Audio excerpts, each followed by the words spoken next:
Vi har bygget 13 rækkehuse i Kirkeby Søpark med halmelementer. I det projekt har vi også prøvet nogle andre ting af, f.eks. naturlig ventilation, og vi har lavet nogle lettere terrændæk. Den mest positive overraskelse for mig har været, at man kunne rejse et råhus på cirka en dag. Det er ret hurtigt at bygge på den her måde her, og det giver nogle fordele på byggepladsen. Jeg synes også, det har været ret positivt, den måde, som vores beboere har taget imod vores rækkehuse. De er super flotte, og de her materialer her giver et godt indeklima. Hele byggeprocessen har også været ret god. Håndværkerne har synes om at arbejde med de biogene materialer frem for de klassiske råguld osv. I forhold til CO2, så er vores 13 rækkehuse landet på 6,5. Det er et godt mål for os, fordi vi er på en tidligere erhvervsgrund.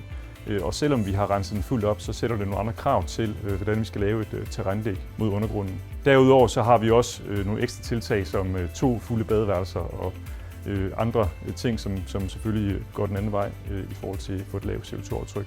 Men det er noget, vi har prioriteret, fordi folk skal have en oplevelse af, at ved at bo i byggeri som vores, så går de ikke ned på en kvalitet. De får faktisk en rigtig, rigtig høj boligkvalitet, så de har lyst til at tilvælge det.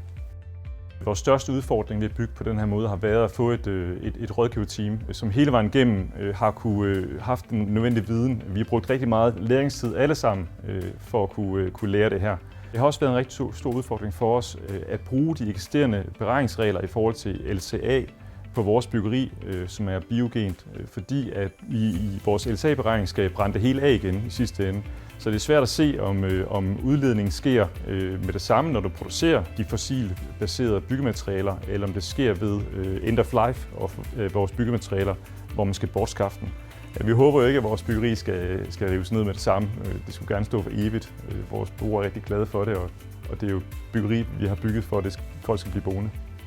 Hvis jeg skulle give et godt råd til andre bygherrer, som vil prøve at gøre noget, ligesom vi har prøvet her, så er det at have meget fokus på at få et godt team, som har nogle gode erfaringer at bygge videre på. Det er virkelig vigtigt, at man får startet rigtigt på det, og så også det her med at få tænkt det hele igennem fra starten af, så man tænker løsningerne samtidig med, at man tænker på det mål, man har at få et lavt CO2 og det her byggeri.